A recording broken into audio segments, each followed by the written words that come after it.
하나님께서 우리에게 주신 말씀은 느헤미야 7장입니다. 구약성경 734쪽에 있습니다. 우리 느헤미야 7장의 말씀을 드라마 바이블로 먼저 읽겠습니다. 제7장. 성벽이 건축되매 문짝을 달고 문지기와 노래하는 자들과 레위 사람들을 세운 후에 내 아우 하나니와 영문의 관원 하나냐가 함께 예루살렘을 다스리게 하였는데, 하나냐는 충성스러운 사람이요 하나님을 경외함이 무리 중에서 뛰어난 자라. 내가 그들에게 이르기를, 해가 높이 뜨기 전에는 예루살렘 성문을 열지 말고 아직 파수할 때에 곧 문을 닫고 빗장을 지르며, 또 예루살렘 주민이 각각 자기가 지키는 곳에서 파수하되 자기 집 맞은편을 지키게 하라 하였노니, 그 성읍은 광대하고 그 주민은 적으며 가옥은 미처 건축하지 못하였음이니라. 내 하나님이 내 마음을 감동하사 귀족들과 민장들과 백성을 모아 그 계보대로 등록하게 하심으로 내가 처음으로 돌아온 자의 계보를 얻었는데, 거기에 기록된 것을 보면 옛적에 바벨론 왕 느부갓네살에게 사로잡혀 갔던 자들 중에서 노임을 받고 예루살렘과 유다에 돌아와 각기 자기들의 성읍에 이른 자들, 곧 스룹바벨과 예수아와 느헤미야와 아사랴와 라암야와 나하마니와 모르드게와 빌산과 미스베렛과 비그웨와 누훔과 바나와 함께 나온 이스라엘 백성의 명수가 이러하니라. 바로스 자손이 2172명이요 스바랴 자손이 372명이요 아라 자손이 652명이요 바한 모압 자손 곧 예수아와 요압 자손이 2818명이요 엘람 자손이 1254명이요 삿두 자손이 845명이요 삭게 자손이 760명이요 빈누이 자손이 648명이요 브베 자손이 628명이요 아스밧 자손이 2322명이요 아도니감 자손이 667명이요 비그웨 자손이 2067명이요 아딘 자손이 655명이요 아델 자손 곧 히스기야 자손이 98명이요 하슴 자손이 328명이요 베세 자손이 324명이요 하립 자손이 112명이요 기브온 사람이 95명이요 베들레헴과 느도바 사람이 188명이요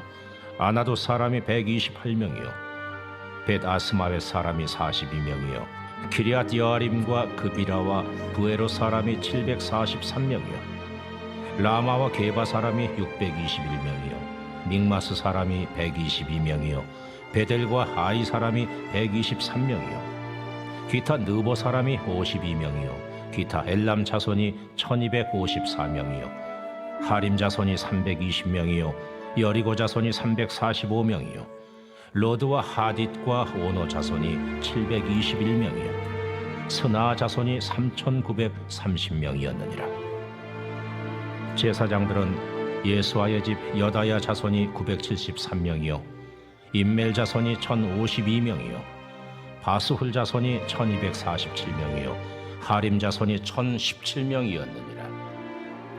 레위 사람들은 호드야 자손 곧 예수아와 간미엘 자손이 74명이요 노래하는 자들은 아삽 자손이 148명이요 문지기들은 살름 자손과 아델 자손과 달문 자손과 악굽 자손과 하디다 자손과 소베 자손이 모두 138명이었느니라.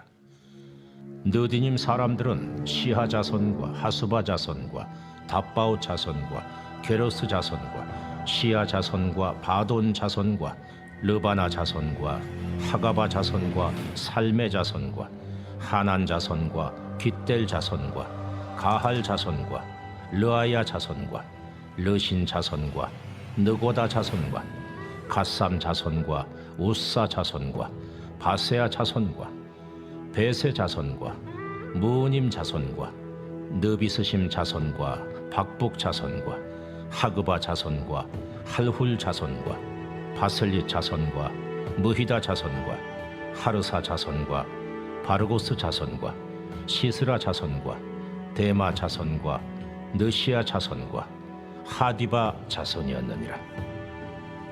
솔로몬의 신하의 자손은 소대 자손과 소베렛 자손과 브리다 자손과 야알라 자손과 다르곤 자손과 깃델 자손과 스바디아 자손과 핫딜 자손과 보게렛 하스바임 자손과 아몬 자손이니 모든 느디님 사람과 솔로몬의 신하의 자손이 392명이었느니라.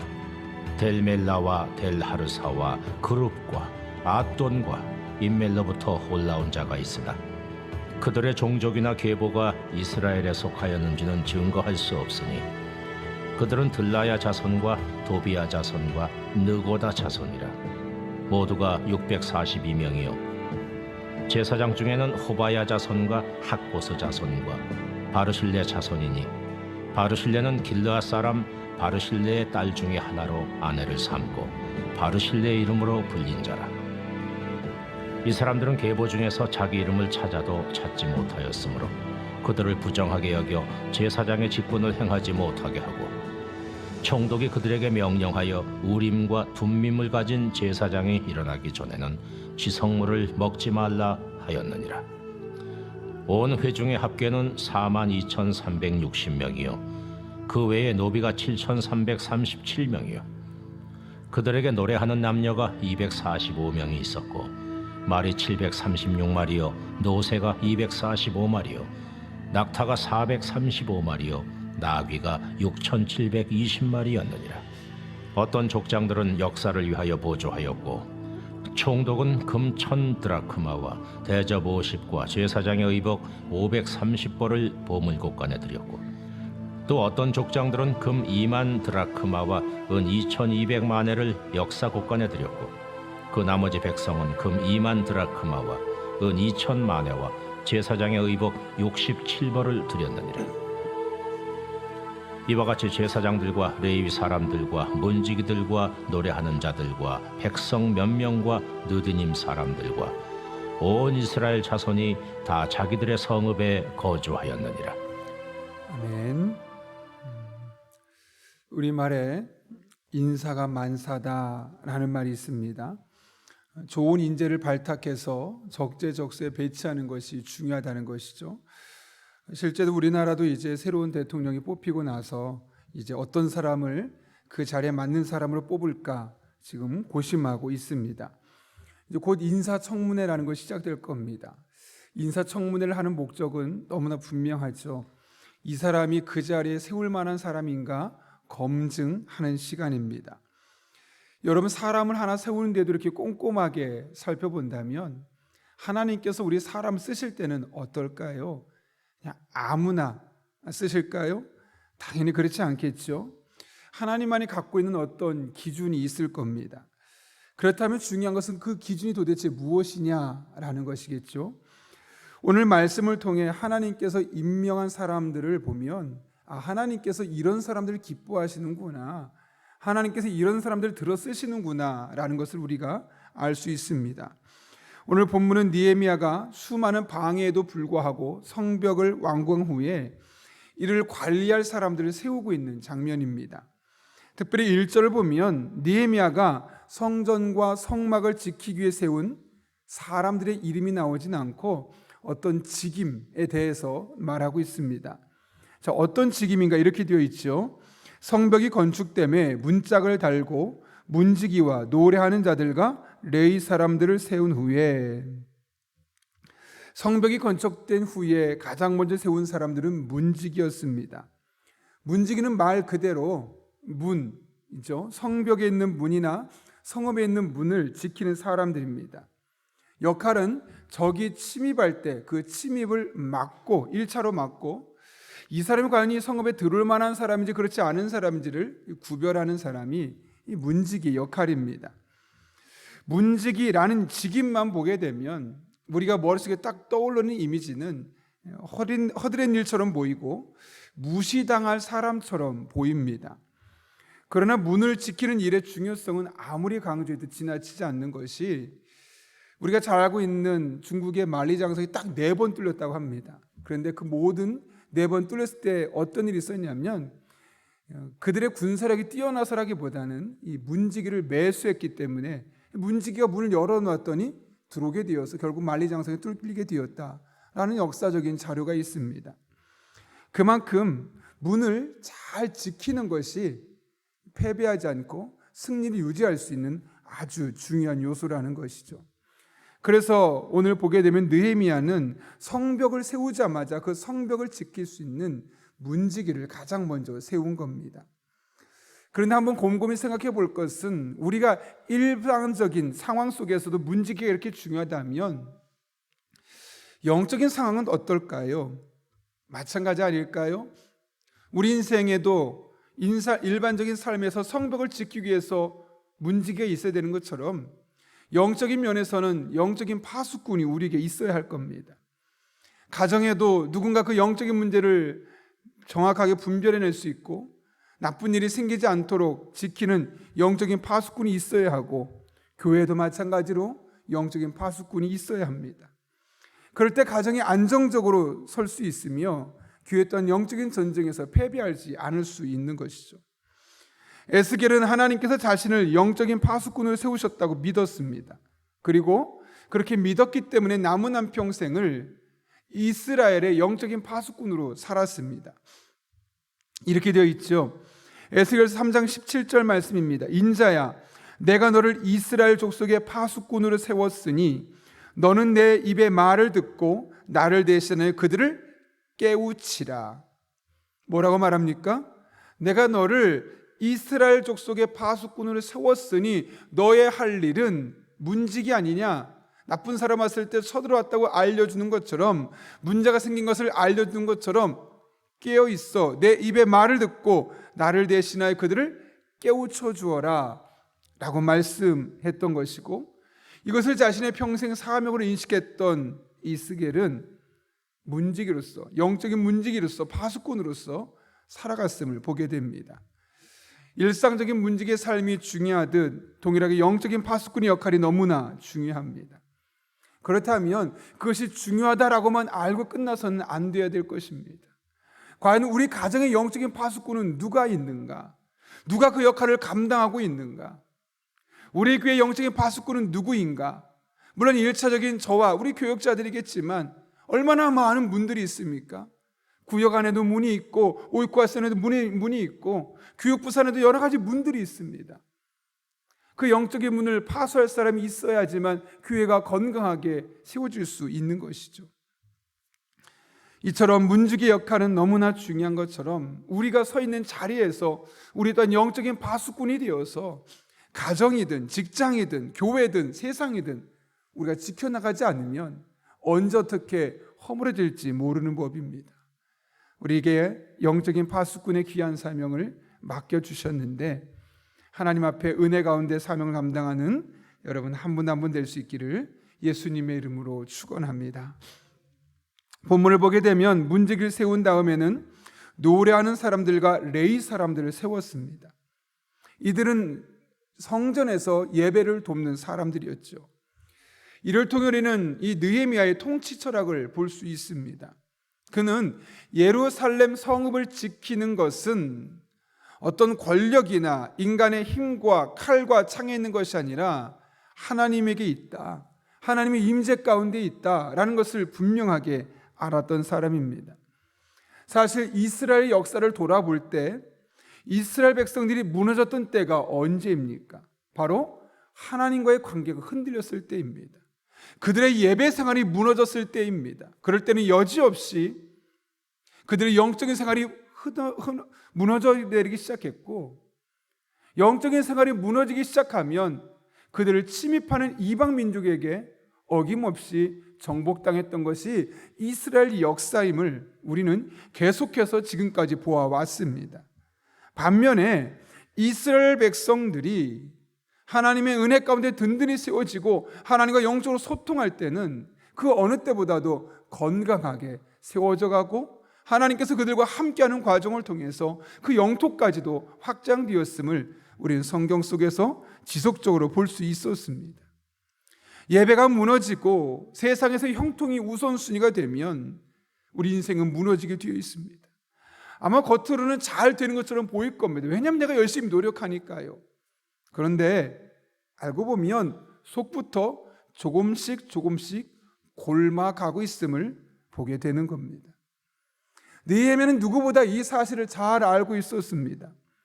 그래서 돌아온 이스라엘 백성들만큼은 다시는 그런 불행을 겪지 아니하도록 예배를 먼저 정비한 겁니다.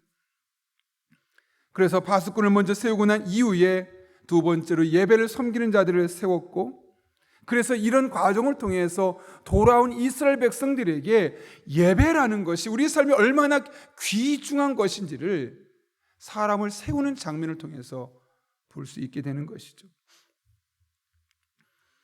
예배는 하나님과 영적으로 교제하는 순간입니다. 그리스도인에게 하나님과의 교제는 어떤 상황에서도 우선순위가 되어야 합니다. 여러분에게도 하나님과의 예배가 우리의 일상의 삶에서, 그 영적인 교제가 일상생활에서 최우선순위가 될 수 있기를 예수님의 이름으로 축원합니다. 성문을 지킬 사람들과 예배를 섬길 사람들을 세운 느헤미야는 이제 예루살렘을 다스릴 수 있는 행정적인 책임자들을 세우는데 두 명을 세웁니다. 2절 말씀 보면 이렇게 되어 있죠. 2절을 우리가 한번 같이 읽어볼까요? 시작. 내 아우 하나니와 영문의 관원 하나냐가 함께 예루살렘을 다스리게 하였는데, 하나냐는 충성스러운 사람이요 하나님을 경외함이 뛰어난 자라. 여기 보면 두 명인데 첫 번째는 누굴 세웠느냐? 하나니를 세웠습니다. 그런데 하나니 앞에 어떤 조건이 붙어 있습니까? 내 아우 하나니, 느헤미야의 동생이라는 것이죠. 매사를 공정하게 또 하나님의 말씀을 중심으로 살려고 노력했던 느헤미야인데 동생을 왜 임명했을까? 코드 인사인가? 혹은 혈연을 그 좋은 자리에 세우기 위한 낙하산 인사는 아니었는가? 이런 의구심이 들 수 있습니다. 더군다나 뒤에 있는 하나냐 같은 경우는 그 사람이 어떤 사람인지 아주 상세하게 설명했습니다. 그런데 하나님에 대해서는 아무런 설명도 없어서 사람들이 의구심을 가질 수밖에 없습니다. 자기 가족이라 좋은 자리 요직에 넣었구나 라고 생각할 수 있지만, 또 반대로 생각하면 굳이 설명하지 않아도 될 만한 사람이었기 때문에 하나님, 저 사람은 당연히 그 자리 가야지 라고 생각될 만한 사람이었기 때문에 설명하지 않았을 겁니다. 중요한 것은 하나님은 그렇게 임명된 사람이 아닙니다. 우리 앞에 보게 되면 1장 2절에 하나니가 나오죠. 여러분, 바벨론과 예루살렘과는 가는 것만 열흘이고 왕복하면 거의 20일이 되는 거리를 하나니가 예루살렘 성을 돌아보고 왔습니다. 그때 느헤미야가 묻죠. 그 땅에 남겨진 백성들의 삶의 모습이 어떠하냐라고 물었을 때 하나니가 그들이 어떤 고통을 겪고 있고 얼마나 시련 가운데 있는지를 아주 상세하게 설명했다고 말합니다. 여러분, 목적의식을 가지고 갔기 때문에 그것이 보이는 거죠. 만약 하나니가 우리 예루살렘 여행 가볼까 하고 여행을 갔다면 그런 힘들어하는 사람이 별로 보이지 않았을 겁니다. 왜요? 여행지만 골라다니니까요. 재밌는 곳, 즐거운 것만 골라다니니까 그래서 형 모르겠는데 내가 가보니까 사실 나는 여행지만 갔다 와서 그 사람들이 형편을 잘 몰라 라고 말해야 되는데 그런 말이 없습니다. 이스라엘 백성들이 예루살렘에서 포로로서 그곳에서 남아있는 백성들이 어떤 고통을 겪고 있는지 아주 자세하게 설명을 하고, 그 이야기를 듣고 나서 예레미야가 울 정도로, 가슴이 아플 정도로 그 가슴 아픈 현실을 고스란히 전해준 것을 보게 됩니다. 이게 무슨 말이겠습니까? 하나님의 마음에도 느헤미야처럼 늘 그 멀리 떨어져 있는 이스라엘 백성들을 향한 그 마음이 웬만한 사람만큼이 아니라 아주 애절한 마음을 갖고 있었음을 보게 되는 것이죠. 애국적인 마음, 자신의 백성을 사모할 줄 아는 마음, 사랑할 줄 아는 마음을 알고 있었기에 누가 봐도 그 뒤에 이 사람이 어떤 사람이었더라라고 말 붙이지 않아도 많은 사람이 납득할 수 있을 만큼 하나니가 임명되었음을 보게 됩니다. 두 번째로 하나냐라는 사람입니다. 그는 영문의 관원이었다고 합니다. 영문은 작은 군대를 말하는데요, 그 작은 성읍을 지키는 하급 공무원이었는데 그가 이제 예루살렘 전체를 다스리는 고급 공무원으로 고속 승진을 하게 된 겁니다. 그런데 그 이유를 무엇이라고 말합니까? 그가 능력이 뛰어나더라.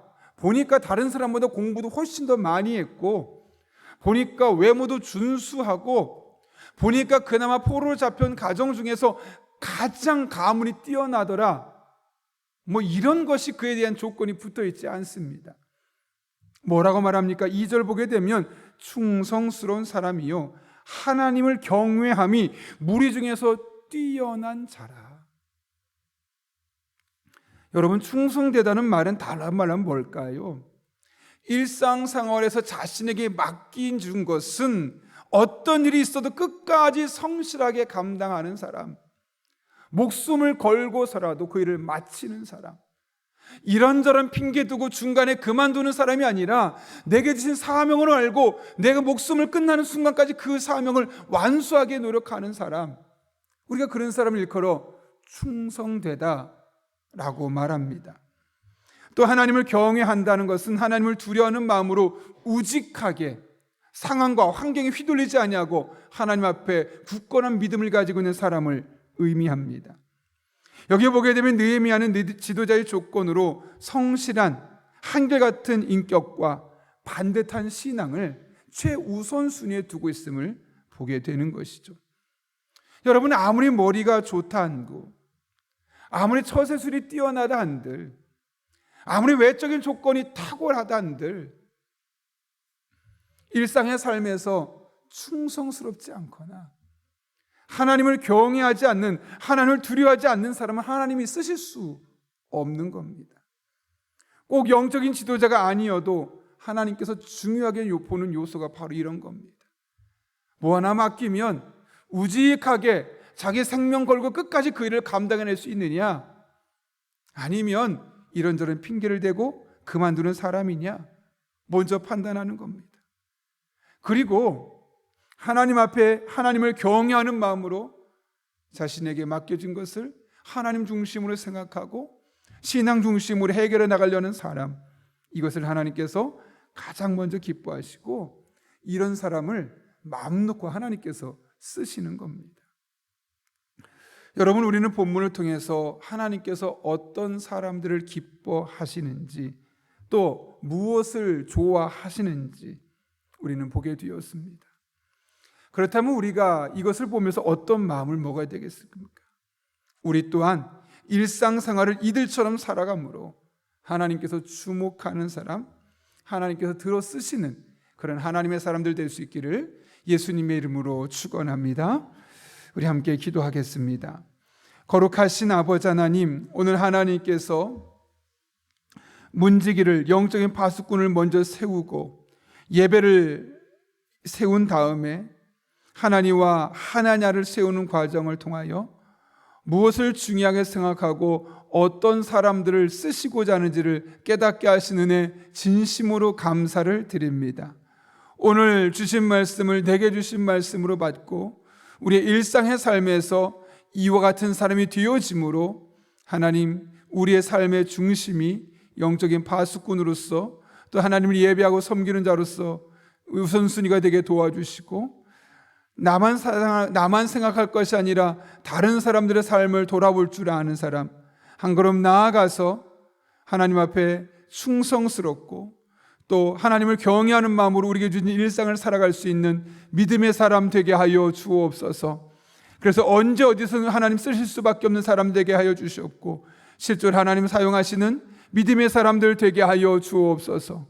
예수님의 이름으로 기도하옵나이다. 아멘.